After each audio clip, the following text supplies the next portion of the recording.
కంచి కామకోటి పీఠం వారి శ్రీ చంద్రశేఖరేంద్ర సరస్వతి విశ్వ మహావిద్యాలయం ఇంటర్ మార్క్స్ ఆధారంగా స్కాలర్షిప్తో కూడిన అడ్మిషన్లు. నమస్కారం, వెల్కమ్ టు ఐ డ్రీమ్. ధర్మ మార్గం విత్ విజిత కార్యక్రమానికి స్వాగతం.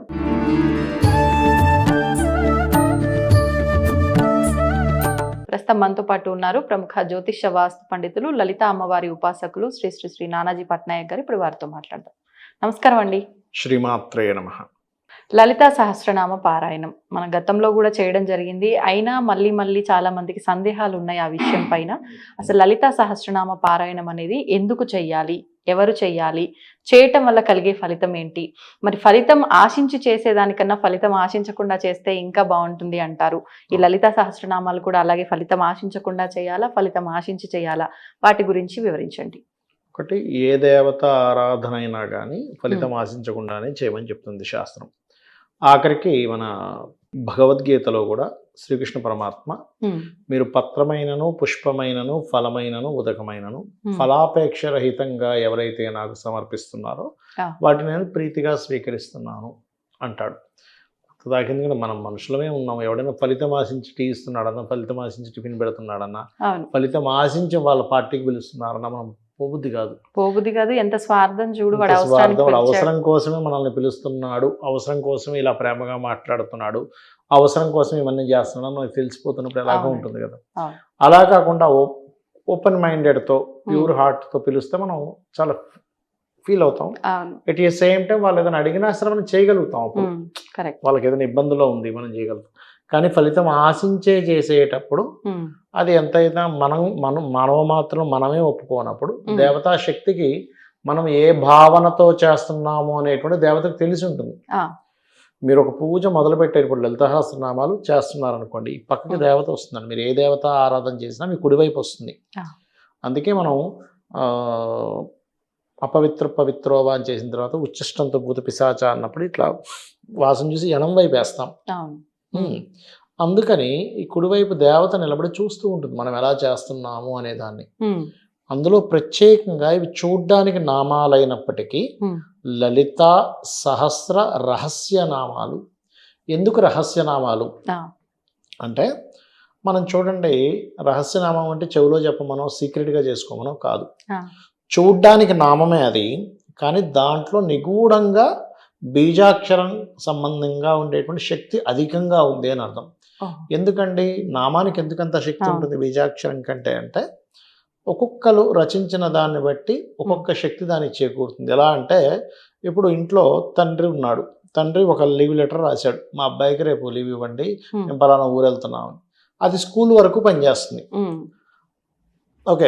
లేదా ఒక ఎమ్మెల్యే ఉన్నాడు, అదొక స్థాయి వరకు పనిచేస్తుంది. ఒక లెటర్ రాసిస్తే, ఒక సీఎం రాసిస్తే ఒక స్థాయి వరకు పనిచేస్తుంది, ఒక పిఎం రాసిస్తే ఒక స్థాయి వరకు, అది ఇంకా టాప్ లెవెల్లో పనిచేస్తుంది.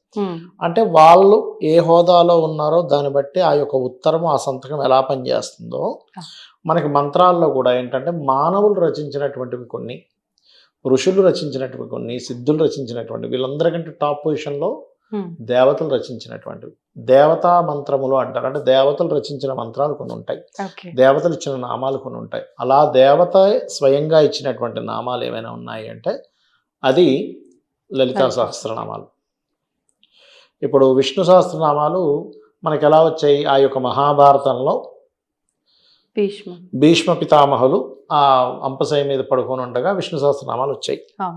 అంటే ఏంటి? అది ఇచ్చినట్టు అని చెప్పి చూసుకున్నట్లయితే, అతను అష్టవసువుల్లో ఒకరు, వసువులు ఇచ్చినటువంటి మంత్రం అది.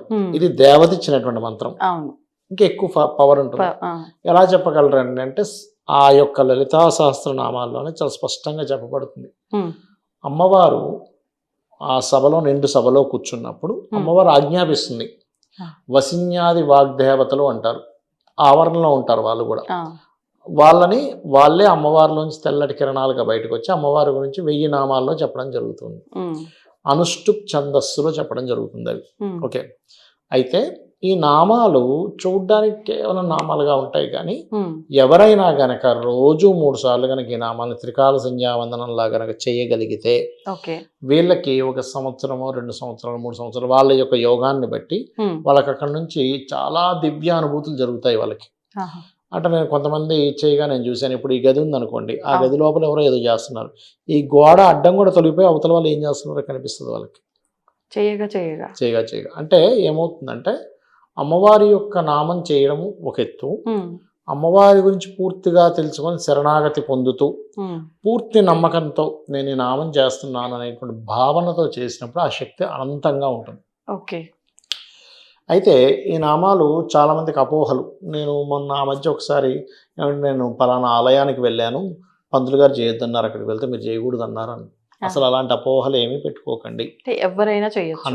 100% అందరూ తప్పులు లేకుండా చేయాలి. ఎందుకు తప్పులు లేకుండా? మనం ఒక మనిషి పేరు, ఒక అడ్రస్ తప్పుగా రాస్తేనే ఇంకో దగ్గరికి వెళ్ళిపోతుంది లెటర్. అవునండి. మనం ఒక ఫోన్ నెంబర్ తప్పుగా కొడితేనే వేరే వాళ్ళకి వెళ్ళిపోతుంది ఫోను, మెసేజో మెయిల్ ఏదైనా కానీ ఒక అక్షరం తప్పుచుంటేనే అంటే వేరే దగ్గరికి వెళ్ళిపోతుందిగా. అవును. అలాగే మీరు మంత్రంలో ఒక అక్షరం తప్పు పలికినప్పుడు అదేమవుతుంది, అక్కడ అమ్మవారి యొక్క తత్వంలో మార్పులు వచ్చేస్తాయి. ఓకే. ఇప్పుడు కొన్ని ఉంటాయి. ఎలా అంటే అందులో మీరు ఆ మంత్రం ఆ నామాన్ని చెప్పే విధానంలో మీకు మార్పు వచ్చేసినప్పుడు అది పూర్తిగా అర్థం మారిపోయిందిగా. అర్థం మారిపోయినప్పుడు ఒక్కొక్కసారి దోషం ఏర్పడుతుంది. కాబట్టి తప్పులు లేకుండా చదవండి అంటారు. మరి ఈ యొక్క నామాలు చేసేటప్పుడు కొన్ని నియమ నిబంధనలు పాటించాలి. నామాలు కాబట్టి మీరు దీక్షగా తీసుకున్నప్పుడు బ్రహ్మచర్యము, నేలపై నిద్రపోవడం ఇవన్నీ చేస్తారు. కానీ జనరల్గా చేసుకునేటప్పుడు రోజు చేసుకోవచ్చు, తప్పు లేదు. కాకపోతే ఇక్కడ ఏంటంటే లలితా సహస్రనామాలు చేసేవారు మీకు గాయత్రి చేసుకునేటువంటి ఉన్నట్లయితే ముందు గాయత్రి చేసుకొని లలిత చేసుకోమని చెప్తారు.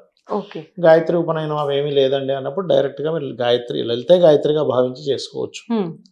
లేదా సహజ గాయత్రి అని ఉంటుంది. అంటే అందరూ సర్వగాయత్రి అని ఉంటుంది. అది ఎవరైనా పఠించవచ్చు.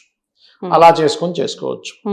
ఇక లలితా సహస్రనామాలని ఒక్కొక్క నామాన్ని కూడా విడివిడిగా చేసుకునేటువంటిది ఉంటుంది.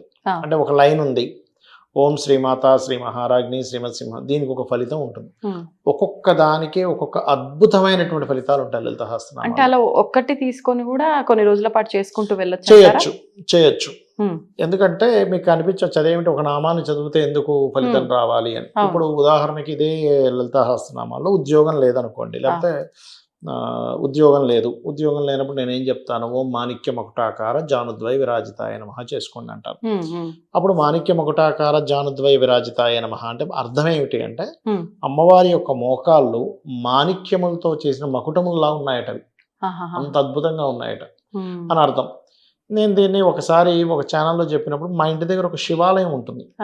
ఆ శివాలయానికి ఒక అతను పెద్ద ఆయన పాపం గవర్నమెంట్ ఎంప్లాయీ రిటైర్ అయిపోయాడు. ఆయన రోజు వచ్చి వెళ్ళేవాడు, నేను అప్పుడప్పుడు కలిసేవాడిని. ఒకరోజు ఆయన కలిసి, ఏమంటే మీరు చెప్పారు కదా, మీరు 2 విషయాలు చెప్పారు, ఉద్యోగం రాని వ్యక్తికి ఉద్యోగం వస్తుందని చెప్పారు, అలాగే ఎవరికైనా మోకాలు నొప్పులు ఉన్న వాళ్ళు కూడా చేసుకుంటే తగ్గిపోద్ది అన్నారు. నేను చేశాను, నాకు తగ్గిపోయింది. 10 ఏళ్ళ నుంచి ఇబ్బంది పడుతున్నాను, నాకు తగ్గంది ఈ మంత్రం చేసుకుంటే తగ్గింది అన్నాడు. అది ఎందుకు? అమ్మవారి మోకాళ్ళ భావాన్ని మీరు ఎప్పుడైతే చేస్తుంటారో ఆ ఎనర్జీ ఇక్కడ ట్రాన్స్ఫర్ అవుతుంది. అదేవిధంగా 10th హౌస్ అంటారు. అంటే జ్యోతిష్ శాస్త్రంలో 10th హౌస్ అంటే వృత్తి స్థానం. ఆ వృత్తి సంబంధించిన అభివృద్ధి జరుగుతుంది ఇది. అయితే మీరు అనుకోవచ్చు ఏమంటే అమ్మవారి మోకాళ్ళకి సంబంధించిన నామం చేస్తే మన మోకాళ్ళ నొప్పులు ఎందుకు తగ్గాలి అంటే దీనికి ఒక ఉదాహరణ ఉంది. మీరు తులసీదాస్ గారి పేరు వినే ఉంటారు. హనుమాన్ చాలీసా రచించారు. రామభక్తుడు, హనుమత్ భక్తుడు ఆయన ఒకానొక సమయంలో ఆయన సాధన ఆయన చేసుకునేవాడు, రామ సాధన చేసుకునేవారు, ఆంజనేయ స్వామికి సంబంధించి చేసేవారు ఆయన చక్కగా. అలా ఉండగా అదే ఊరిలో కొన్ని సాధనలు, కొంతమంది కొన్ని సాధనలు చేస్తే కొన్ని మ్యాజిక్లు చేయొచ్చు. అంటే ఇప్పుడు మనకి ఎక్కడో ఉన్నటువంటి వస్తువుని ఇక్కడ తెప్పించడం, గాల్లో ఇలా ఏదైనా తెప్పించడం, ఇలాంటివన్నీ చేయొచ్చు అనమాట. సిద్ధులు అంటారు వాటి. అలా కొన్ని సిద్ధులు పొందినటువంటి ఒక వ్యక్తి అలా చేస్తూ ఉంటే వల్ల రేపు మనకు తెలియదు ఏముంది, ఏదైనా సిద్ధులు చేస్తున్నట్టు అతనే దేవుడు అనుకుని వెళ్ళిపోతారు జనాలందరూ. అలా వెళ్తుంటే ఆయనకి కొంచెం ఈర్ష్యా ద్వేషాలు కూడా ఉండేవి అతనికి. ఆయన ఎప్పుడు కూడా ఏంటంటే అందరూ వస్తున్నారు కానీ తులసీదాసు నా దగ్గర రావట్లేదు అనే భావన ఉండేది ఆయనకి. అప్పుడు ఆయన ఏం చేశాడంటే, ఇతను రావాలంటే ఈయనకి ఏదో ఒక ప్రయోగం చేస్తే అప్పుడు నా దగ్గరికి వస్తాడని భావన కలిగి ఆయనకి ఒక క్షుద్ర ప్రయోగం చేస్తాడు. చేసినప్పుడు ఆయన మొత్తం ఒంటి నిండా చిన్న పొక్కుల్లాగా వచ్చేసి చేతులు మొత్తం ఇలా స్తంభించిపోయాయి, బాహువులు. అప్పుడు అతను ఏం చేస్తాడంటే హనుమత్ బాహు అని ఉంటుంది ఒకటి. ఆంజనేయ స్వామి బాహువులకు సంబంధించిన ఒక నామం Okay. ఒక హనుమాన్ చాలీసా లాగే ఉంటుంది శ్లోకమా? శ్లోకం. ఓకే. అది చేశాడు. చేసినప్పుడు ఆయన బాహువులు క్లియర్ అయ్యాయి. ఇప్పుడు ఏం జరిగినట్టు ఆంజనేయ స్వామికి సంబంధించిన బాహువులు చేస్తే ఇతని బాహువులు క్లియర్ అయ్యాయి. అదే విధంగా ఆ రోజు ఆ మనిషి 72 ఏళ్ళ వ్యక్తి అండి, ఆయన నాకు చెప్పాడు. చెప్పి నాకు 10 ఏళ్ళ నుంచి పోయింది, ఇది చేయంగానే పోయింది అన్నాడు. ఎంతకాలం చేశాడట ఆయన? ఆయన ఒక 2-3 నెలలు చేస్తుంటాడు. Hardly okay. ఎంతకాలం అని నేను అడగలేదు. పోయిందని అదే సంతోషం. అంతే, అవునండి. ఎన్ని నిమిషాలు చేసావు, 8 గంటలు చేసావు అని అక్కర్లేదు కదా. చెప్పాడు. మా ఇంటి పక్కన ఒక 2-3 ఇల్లు దాటిన తర్వాత శివాలయం ఉంది, అక్కడ చెప్పాడు అనమాట. అంటే ఏంటి, మన శరీరం ఏదైతే ఉంటుందో భగవత్ శరీరం అంతా కూడా, అమ్మవారి శరీరం అంతా మంత్రమయములు. అది ఎవరైతే ఆ భావనతో చేస్తారో ఇక్కడ ఉండేటువంటి దోషం పోతుంది.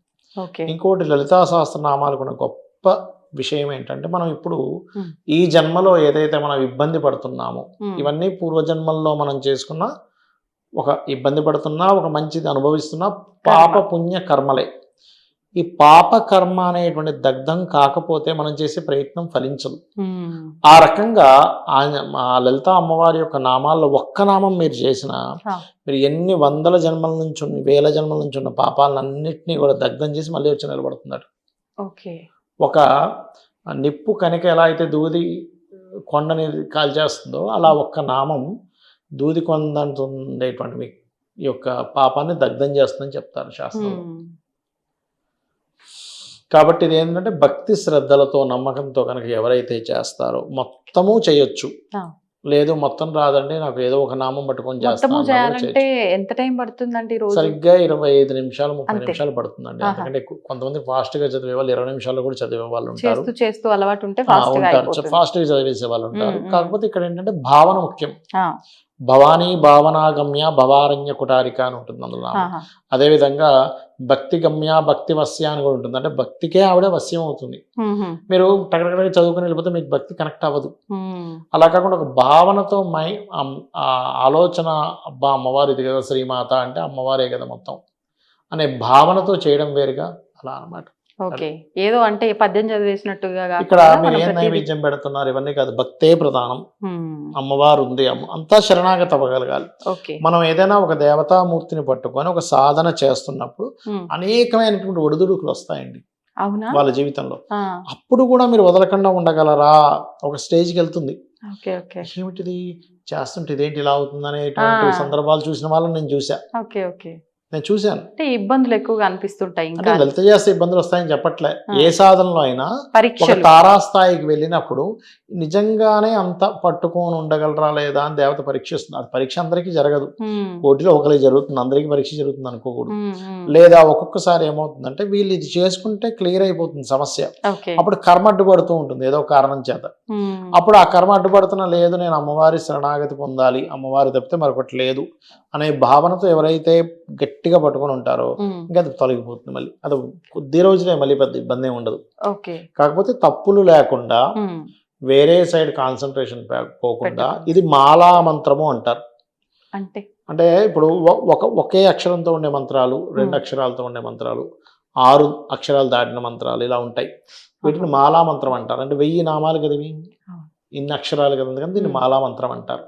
ఇది రహస్య నామాలు, అంటే మీకు బయటికి చూడడానికి నామంలా ఉన్నా లోపల బీజాక్షరం. అందుకని అందరూ చేయొచ్చు, వీళ్ళు చేయొచ్చు వీళ్ళు చేయకూడదు అనేటువంటిది లేదు, గుర్తుపెట్టుకోండి.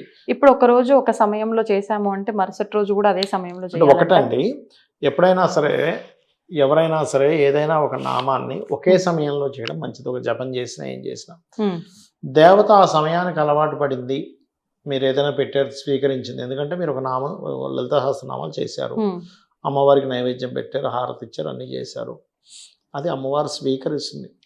స్వీకరించింది అంటే దేవత రుణం ఉంచుకోదు. ఒక నమస్కారం ఇలా చేసినా స్వీకరించిందంటే ఎప్పుడు స్వీకరించాలి? మీరు మనస్ఫూర్తిగా ఇస్తే స్వీకరిస్తుంది. ఇప్పుడు మీరే ఉన్నారు, ఒక దగ్గరికి వెళ్ళారు, వాళ్ళ మనస్ఫూర్తిగా ఏం పెట్టరు, మనకి ఏదో నామకే వాస్తే ఇచ్చారు అన్నప్పుడు మీకు తాగుబుద్ధి కూడా కాదు. టీ అక్కడ ఏదో ఇచ్చారులేని పక్కన పెట్టేస్తారు. లేదండి నాకు కొంచెం పడట్లేదండి ఈ మధ్యన, ఏదో అబద్ధం చెప్పి వచ్చేస్తారు. నేను స్వీట్లు తినట్లేదు అంటారు, హార్ట్ ముట్టుకోవట్లేదు అంటారు, నోరు మండింది అంటారు, ఏదో చెప్పి వచ్చేస్తారు. మరి అలాంటప్పుడు దేవత ఎందుకు స్వీకరిస్తుంది? ఒకటి మీరు బాగా అర్థం చేసుకోవాలి. నేను లలితా సహస్రనామాలు చేస్తున్నాను, ఈ నామాలు అమ్మవారు ఎందుకు స్వీకరించాలి? భక్తి లోపం అయితే స్వీకరించదు. భయంతో చేయకండి. భయం మా అమ్మ దగ్గర భయం ఎందుకు? ఉమ్. అమ్మ దగ్గర భయపడతామా ఎవరైనా? భయపడం. అమ్మ దగ్గర భయం ఎందుకు ఉమ్. అంటే అమ్మో ఏమైపోతుంది, ఎందుకు ఏమైపోతుంది, ఉమ్. తప్పులు చదివితే ఏమవుద్దామో. చాలా మంది చేసుకున్న అమ్మ అంటే గురువు గారు తప్పులు చదివితే ఇబ్బంది అంటారండి. అవును. ఒకటే, అమ్మ ఎలా అంటే ఉమ్. పిల్లవాడు పూర్తి పేరుతో పిలిస్తేనే పలుకుతాను అమ్మనదు. అవును.